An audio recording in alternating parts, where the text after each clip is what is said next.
I didn't believe in bad omens before that night. Just road, miles in motion. Elena and I had been live streaming our cross-country trip for weeks. Two nobodies with a GoPro, a full tank, and a growing list of followers who loved watching us drive through nowhere. It was late, somewhere on I-70 in Kansas, the kind of stretch where the horizon disappears and the night feels hollow. The road behind us was empty, or so I thought. The chat was blowing up with jokes and questions when the first message appeared. User 492, don't look behind you. I laughed, showed the comment to Elena. Creepy internet humor. Classic. She smirked, leaned closer to the dash cam. Too late. I'm already behind him. The chat filled with emojis and laughter. But then another message rolled in. Roadwatcher88, I'm serious. Check the last 10 seconds of your stream. A viewer dropped a screenshot, timestamp from the feed. I pulled it up on my phone while driving. Behind our car, barely visible in the reflection of our taillights, was a black SUV. No plats. Headlights off. My skin prickled. That wasn't there before. Elena turned in her seat, peering through the back window. Nothing but darkness. Probably just someone passing through. Then why are their lights off? No answer. I sped up. 90 miles an hour, the lines on the road blurring into a tunnel. When I finally checked the mirror, 2 faint points of light had reappeared, closer this time. The chat went wild. He's tailing you. Play it cool. Maybe it's a cop. No plates, run. I tried to laugh, but came out thin. We've got our own horror movie fans tonight. Elena was quieter now, watching the rear window. Jake, she said softly. He's matching us exactly. I slowed down to 70. The SUV slowed too. I braked hard. It braked harder. I stopped in the middle of the highway, hazard lights blinking red against the asphalt. The SUV stopped 50 yards back, completely still. No headlights, no sound. Just there, Elena whispered. Maybe it's someone from the stream. I swallowed. How would they even know where we are? Our GPS was on, our feed live. Thousands of people watching, tracking us in real time. I killed the stream for a second, hands shaking, and the night suddenly felt too quiet. Let's go, I muttered, flooring it. The truck roared forward, tires screaming. The SUV didn't move, or maybe it did, later when I stopped looking. For the next hour, the road swallowed us. Empty fields, dark farmhouses, nothing but static on the radio. I tried to convince myself we were alone again, but Elena wouldn't stop checking the mirror. Still think it's a prank? She asked. I didn't answer. I didn't want to say yes or no. Both would have been a lie. Eventually, we saw a light, a flickering neon diner sign rising out of the dark like salvation. We pulled in, brakes squealing, and coasted into the parking lot. The place looked ancient. Chrome siding, one flickering open sign, 2 cars out front. The smell of burnt coffee hit me before I even got out. When I turned to lock the doors, headlights flashed past the entrance of the lot. A black SUV rolled by, slow, deliberate. I froze. It didn't stop this time. It just drifted past and kept going down the highway. I exhaled, forcing a shaky laugh. Guess we scared him off. Elena didn't move. You think so? Inside, the diner was nearly empty. A waitress with gray hair poured coffee without looking up. A radio whispered country music from decades ago. We sat by the window, watching the highway. The chat was still active, even though I hadn't restarted the stream. Comments kept flooding my phone. Where'd he go? Rewind the feed. You guys need to check the video. Now, I clicked the link one of them sent. A replay of our live stream from a few minutes earlier. The clip froze on the frame of the SUV passing us by. Its windows were black.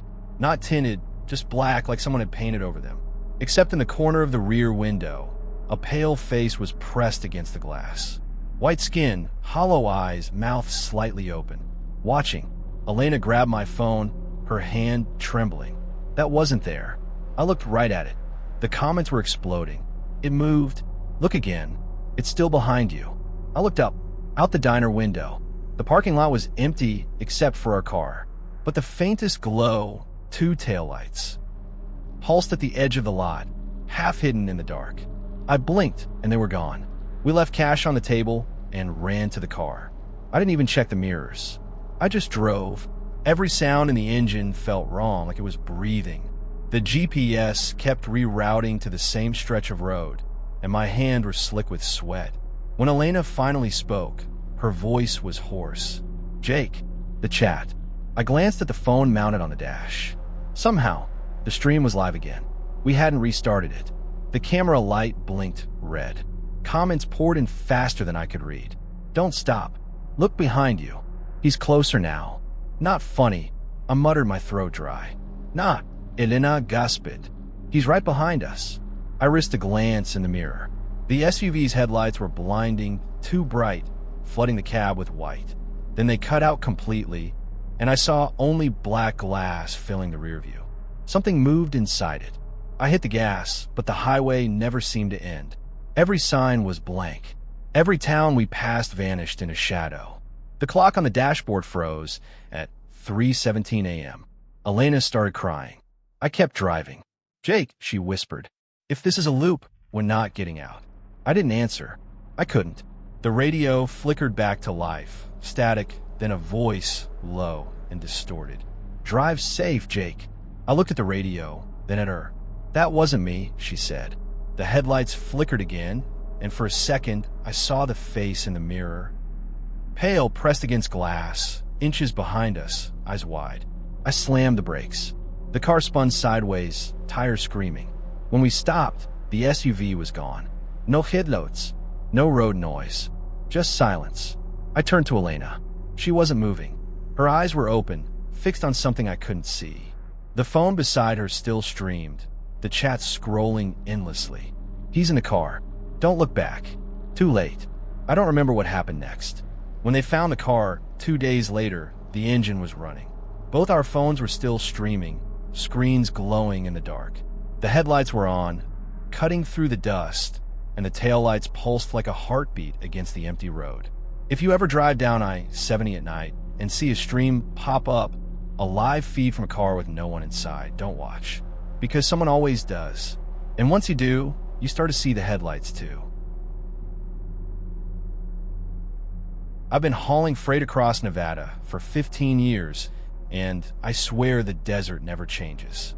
It's always the same endless stretch of cracked asphalt and scrub brush, the same rattling hum of tires on the road, the same thin ribbon of sky stretched so wide it swallows you whole.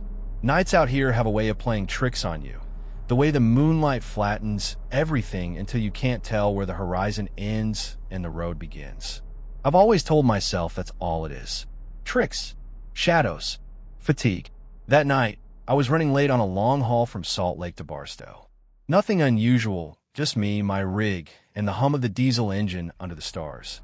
The GPS had been solid for most of the drive, giving me that mechanical comfort of a voice that never wavered, never doubted. But somewhere past Tonopah, it glitched. The route recalculated, then again and again, before flashing a single instruction. Return to mile marker 237. At first, I thought I'd fat-fingered the settings or lost signal. I kept driving, ignoring it, but after 10 more miles, the GPS buzzed again and rerouted me, back toward that same stretch of highway I just left behind. I tapped the screen, swore under my breath, and kept going. The desert was too empty for detours. But when I looked up, my headlights swept over something I recognized, a wrecked sedan on the shoulder. It was the same one I'd passed maybe an hour earlier, silver paint catching the moonlight, rear window shattered, tail light busted clean through. I could have sworn the scarf fluttering from the driver's side door was the same one too.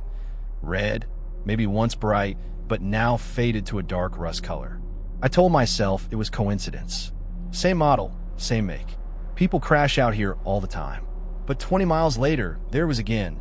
Same wreck, same scarf. The kind of thing that makes your stomach go tight. By the third time, I pulled over. The air outside was cold and perfectly still, not even a breeze through the sage. The desert goes silent in a way that makes you hear your own heartbeat. My boots crunched gravel as I walked toward the car. The smell hit me first, dust and metal, maybe a hint of oil. The driver's door was half open, creaking when I touched it.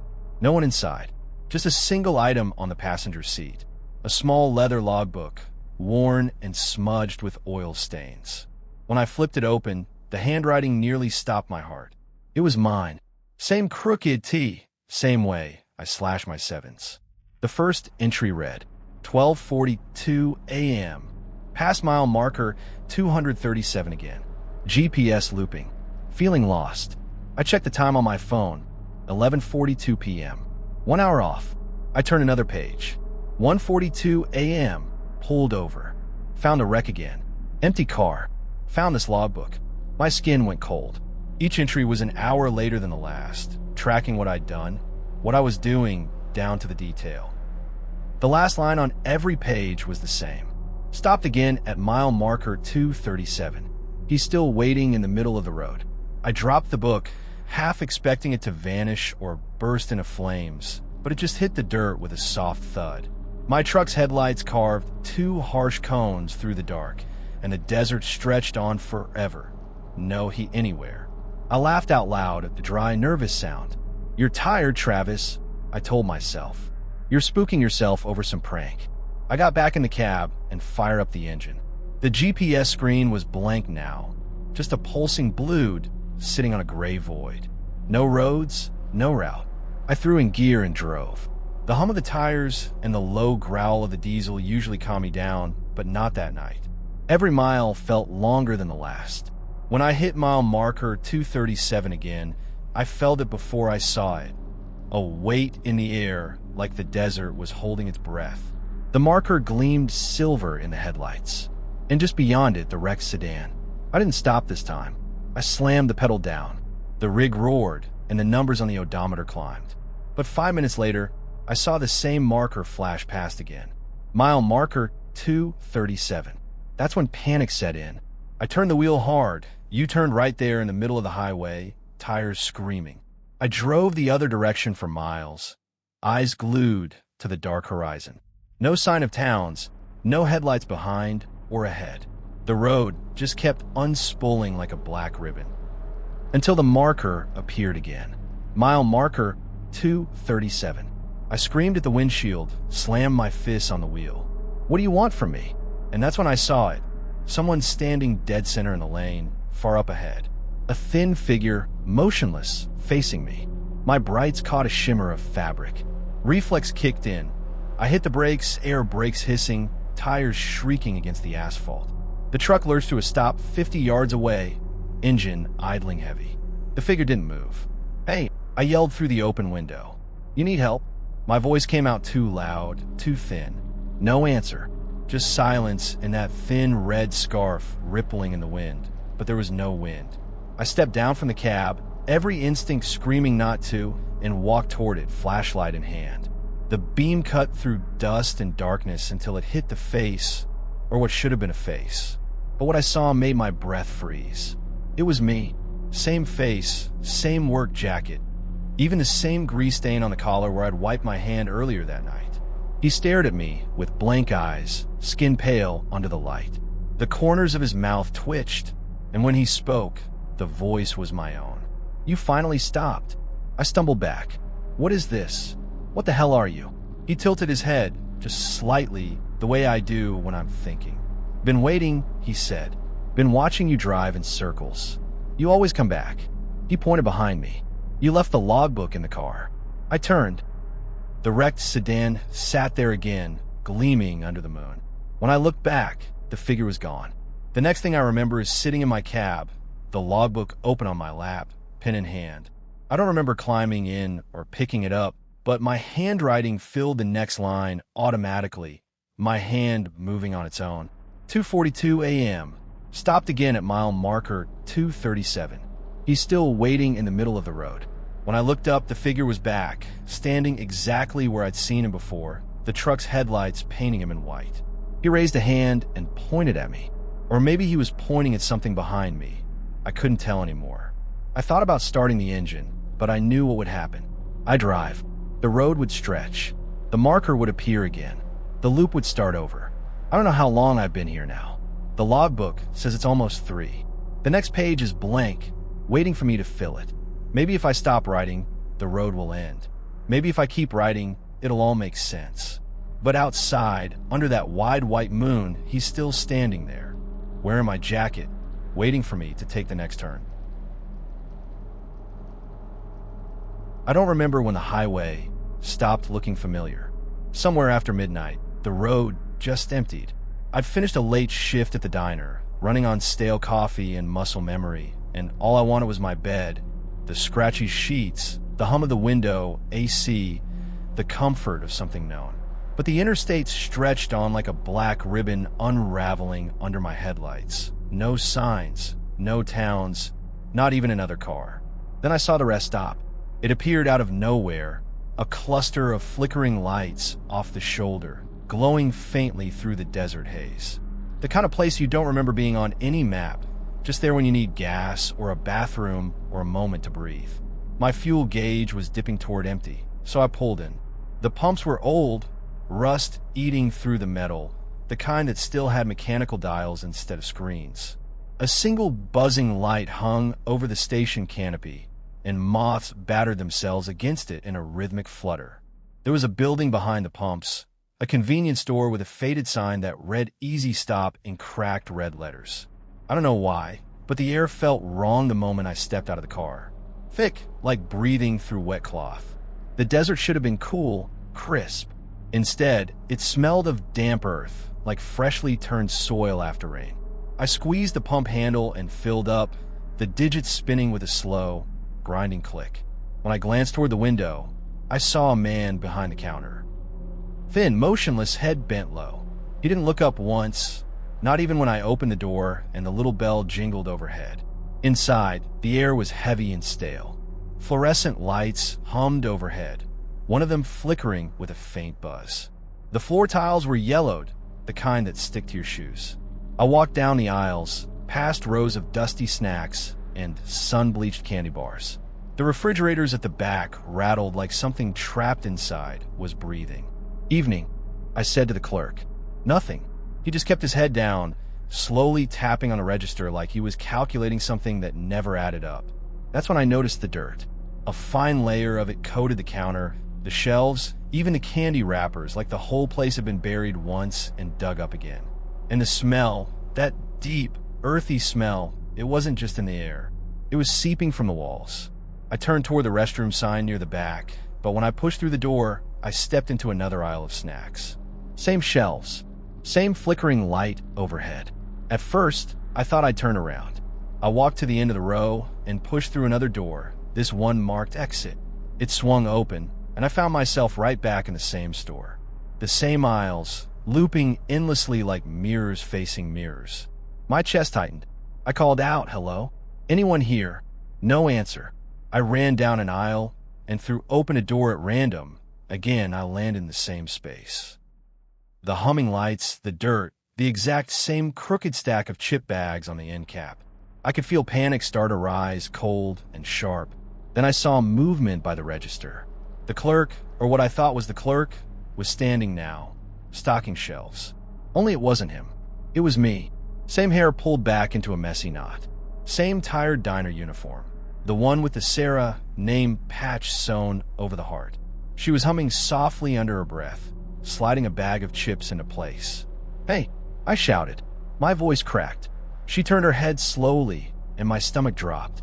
Her face, my face, looked at me with those same dark circles under the eyes, that same half-frown I'd seen in the mirror every morning for years.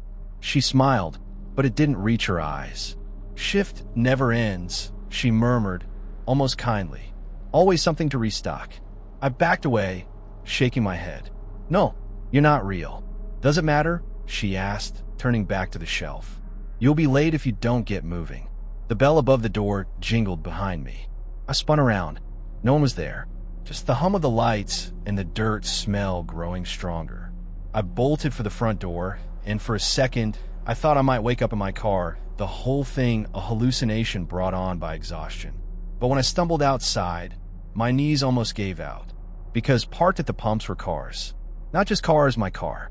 A dozen of them. All the same make, same color, same dented rear bumper. Each one idling. Engines humming softly, headlights aimed down the dark highway. And in each driver's seat sat someone who looked exactly like me. Every Sarah sat perfectly still, hands on the wheel, staring straight ahead. I couldn't even scream. My throat locked up. The air around me pulsed, thick and heavy, the smell of soil almost choking. I walked up to one of the cars, the third from the end, and peered in. The driver's eyes were open but glassy, expressionless. I reached out and touched the window. The glass was warm, vibrating with the hum of the engine. The me inside blinked. Slowly. That's when all their headlights flicked on at once, flooding the lot in harsh white light. My ears filled with static, like a dozen radios turning on, all whispering at once. I stumbled backward, shielding my face. One of the engines revved, then another, then all of them, in unison like some terrible mechanical heartbeat. I ran. I didn't know where. I just ran back into the store, desperate for shelter, for anything different. But when I burst through the door, I was standing back at the gas pumps again. All 12 cars still idling. All 12 versions of me still waiting.